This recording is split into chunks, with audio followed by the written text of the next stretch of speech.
जन सैलाब उमड़ा हुआ है। दुनिया भर से अब तक 39 करोड़ से ज्यादा श्रद्धालुओं ने आस्था की डुबकी लगाई। उन्हीं में से एक है अंतर्राष्ट्रीय संगठन के ट्रस्टी, नेपाल के पशुपतिनाथ मंदिर के ट्रस्टी स्वामी अर्जुन प्रसाद बस्तोला। टीवी 24 ने की उनसे कुछ खास बातें। महाकुंभ का क्रेज पूरे जोरों पर चल रहा है और दिन ब दिन बढ़ता ही जा रहा है। महाकुंभ के लिए साधु संतों, अखाड़ों के शिविर लगाए हुए हैं। ऐसे में पशुपतिनाथ मंदिर के ट्रस्टी स्वामी अर्जुन प्रसाद बस्तोला जी महाकुंभ में अपने शिविर के माध्यम से देश विदेश से आए श्रद्धालुओं का स्वागत एवं सत्कार कर रहे हैं। देखिए, इस वक्त हम महाकुंभ में हैं। आज देश की राष्ट्रपति द्रौपदी मुर्मू आई थी और उनके साथ राज्यपाल आनंदीबेन पटेल, मुख्यमंत्री योगी आदित्यनाथ, जो आस्था की डुबकी लगाए हैं और बड़े लेटे हनुमान मंदिर पर आस्था दर्शन किए और अक्षयवट दर्शन किए हैं। और यहाँ पर लगातार श्रद्धालुओं की जो आस्था है, लगातार भीड़ बढ़ती ही जा रही है, घटने का नाम नहीं ले रही है। और आज हम अंतर्राष्ट्रीय ब्राह्मण शिविर में हैं और अर्जुन प्रसाद बस्तोला जी जो कि नेपाल से हैं, और हम आज उनसे यहाँ के जो बारे में कुछ जानकारी लेंगे। सर हमारे साथ में हैं महाराज जी। जी बताएं, यहाँ की व्यवस्थाओं के बारे में क्या कहेंगे? मैं समिता शास्त्री गर्गाचार्य अर्जुन प्रसाद बस्तोला, मैं ट्रस्टी पशुपतिनाथ मंदिर यहाँ आया हूँ। मैं ये ब्राह्मण अंतर्राष्ट्रीय संगठन ट्रस्ट का मुख्य संरक्षक हूँ और मेरे ही संरक्षक में यहाँ पर एक कैंप लगा हुआ है और एक कैंप में किसी भी प्रांत से कोई भी आए, यहाँ रहने खाने पीने की व्यवस्था निःशुल्क है।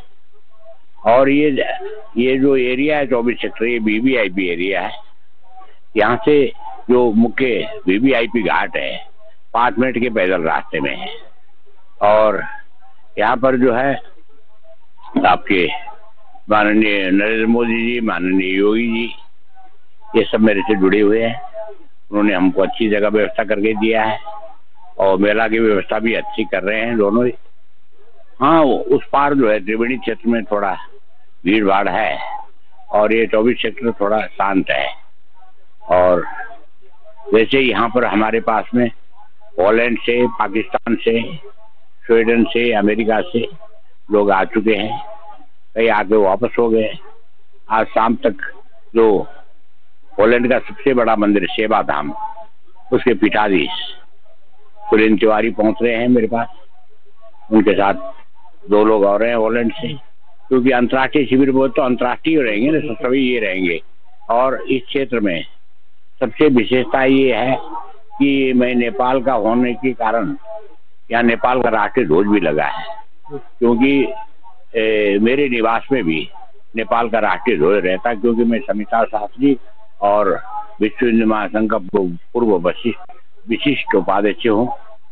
और जब मैं विश्व हिंदू महासंघ का विशिष्ट उपाध्यक्ष था तो योगी जी मेरे साथ में उपाध्यक्ष थे अंतर्राष्ट्रीय में और भारत के अध्यक्ष थे। और इसी तरह से ये रामनाथ जी, इन्हें भी उपाध्यक्ष का पद दिया गया था और पाकिस्तान के अध्यक्ष हैं ये विश्व हिंदू महासंघ के।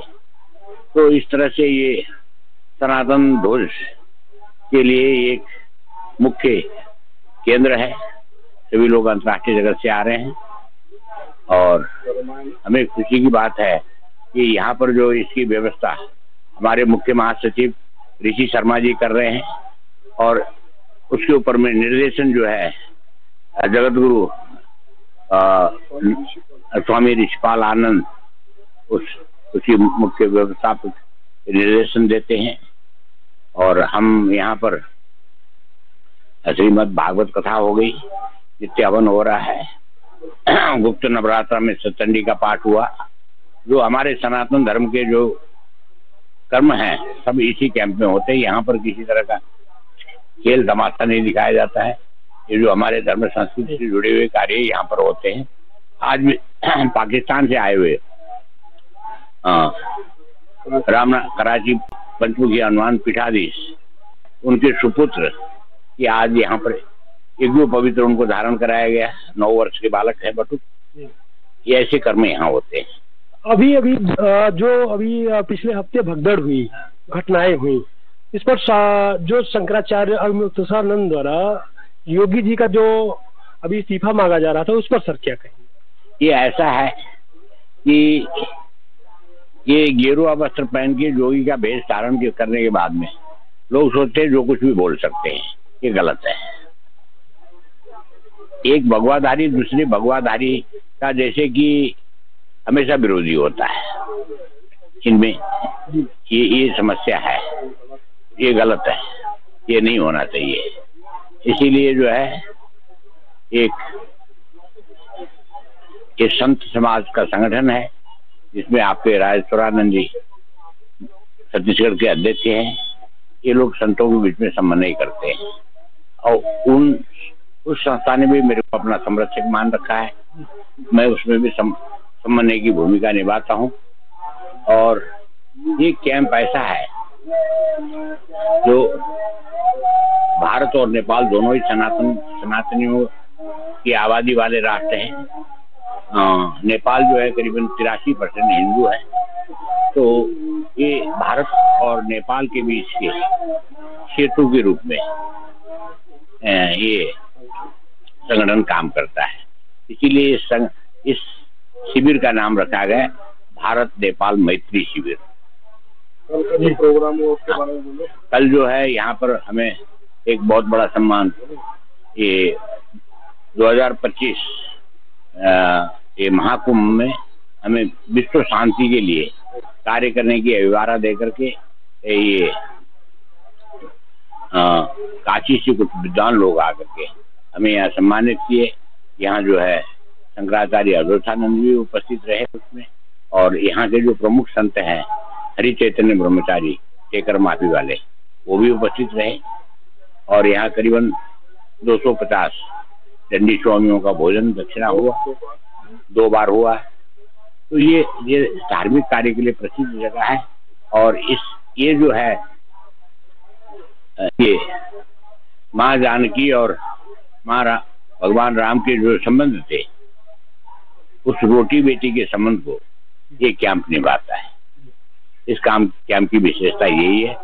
और हम संपूर्ण भारतवासी की सुस्वास्थ्य, दीर्घायु और उनकी उत्तरोत्तर प्रगति की कामना के साथ में अद्भुत, अनोखा, अलौकिक महाकुंभ का आगाज हो चुका है। संगम की रेती का रुख करते ही चारों ओर दिव्यता और भव्यता का एहसास आपको होने लगेगा। संतों के भव्य शिविर में पहुंचने का एहसास आपको यहाँ करा रहे हैं। ऐसे में आज हम आपको दिखाएंगे कैसे महाकुंभ में कराची, पाकिस्तान से आए आचार्य रामनाथ मिश्रा के साथ उनके परिवार ने संगम में लगाई आस्था की डुबकी और 2011 से रखे अस्थिया कलश को गंगा में किया विसर्जित। पाकिस्तान से आए श्रद्धालुओं ने कहा, योगी जी और मोदी जी की वजह से कुंभ में आने का अवसर मिला है। तो बता दें कि जो आस्था है संगम में, जो दूर देश से आ रहे हैं श्रद्धालु, वो यहाँ का आकर्षण है जो कि खींच ले आ रही है।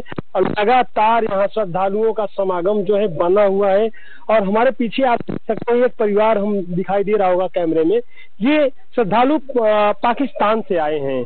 तो कहीं न कहीं ये संगम की जो आस्था है तो देश विदेश से भी आ रहे हैं और पाकिस्तान से आए हैं। हम इनसे बात करेंगे कि आप पाकिस्तान से आए हैं, किस तरीके से आपको आना हुआ, किसी कठिनाई का सामना आपको करना कैसे आए हैं?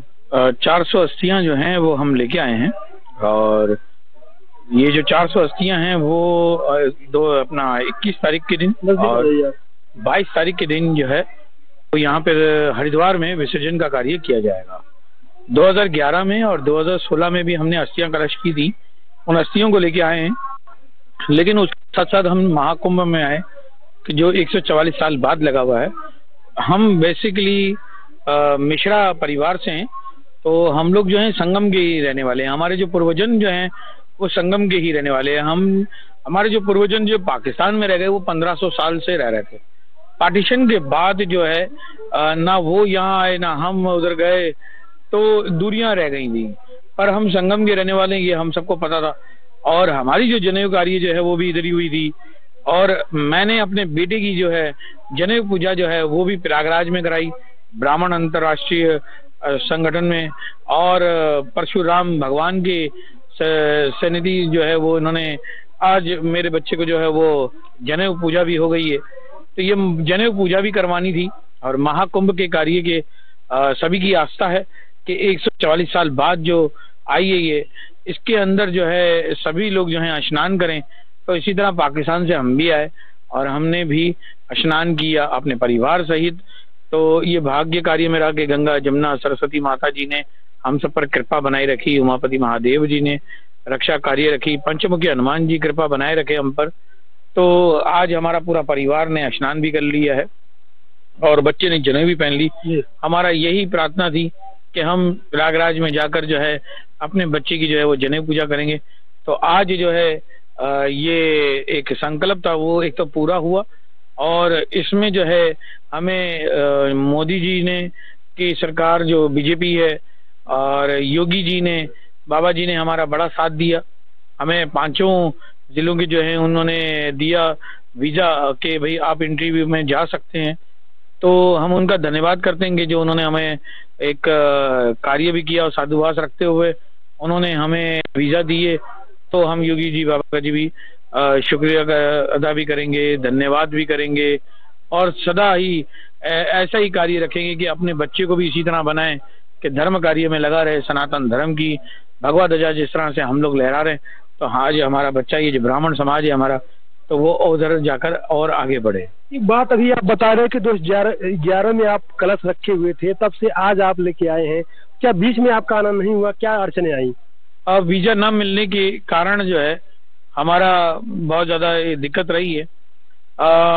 हमें हर बार जो है 5 साल 6 साल 7 साल बाद जो है वो वीज़ा दे रहे होते हैं कि जो कि हमारे लिए बड़ी दिक्कत हो जाती है, क्योंकि हम हर साल चाहते हैं। देखो हर किसी हिंदू की सनातन धर्मी की जो है सनातनी की जो है वो एक आस्था है कि हम गंगा मैया में विसर्जन कार्य करें अपने पूर्वजों को, जैसे भगीरथ जी ने किया। तो ये सब की आस्था है, तो आस्था पूरी हो रही नहीं होती है, हमें वीज़ा बहुत मुश्किल से मिलता है। आप कैसे, जैसे मोदी योगी की सरकार है तो क्या आप आसानी से आपको वीज़ा मिल जा रहा है हिंदुओं को? आप देखें ना, ये भी हमें 8 साल बाद जो है वीज़ा मिला जी।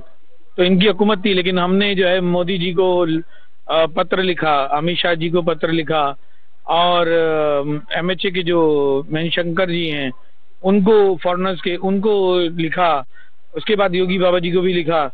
तो हमें ये महाकुंभ में जो है 30 दिन का वीज़ा मिला और लखनऊ का पहले मिला और हरिद्वार का मिला।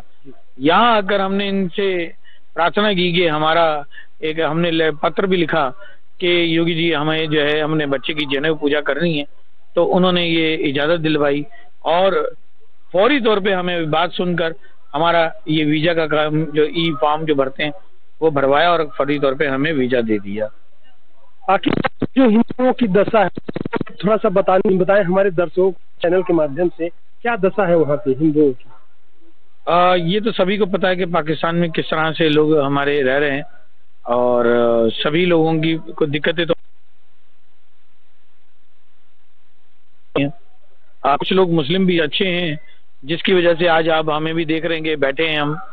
लेकिन संगठन तो रहता ही है, क्योंकि दानव तो हर जगह होते हैं, राक्षस तो हर जगह मिलेगा आपको। तो हम तो लंका के बीच में हैं और हनुमान जी बाबा जो हैं वो बैठे हैं।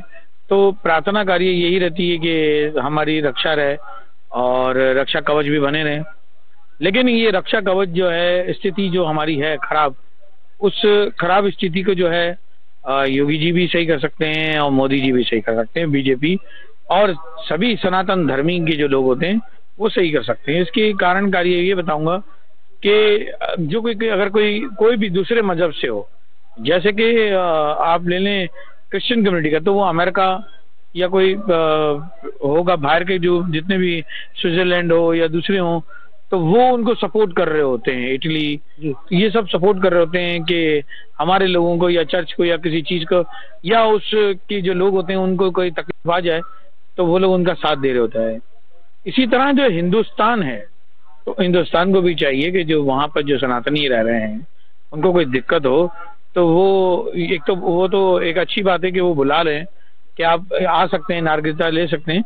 लेकिन जो लोग उधर रहकर 3 मंदिर, जैसे हमारा पंचमुखी हनुमान मंदिर है, हिंगलाज माता है, मुल्तान। महाकुंभ मेला अनुष्ठानों का एक भव्य संगम है जिसमें स्नान सबसे महत्वपूर्ण माना जाता है। त्रिवेणी संगम पर लाखों तीर्थयात्री इस पवित्र अनुष्ठान में भाग लेने के लिए एकत्रित होते हैं। ये इस विश्वास पर आधारित है कि पवित्र जल में डुबकी लगाने से व्यक्ति अपने सभी पापों से शुद्ध हो जाता है, खुद को और अपने पूर्वजों को पूर्ण जन्म के चक्र से मुक्त कर सकता है और मोक्ष या आध्यात्मिक मुक्ति प्राप्त कर सकता है। महाकुंभ में आए श्रद्धालुओं से TV24 ने की कुछ खास बातचीत और जाने आम जनता की राय इस महाकुंभ को लेकर क्या है।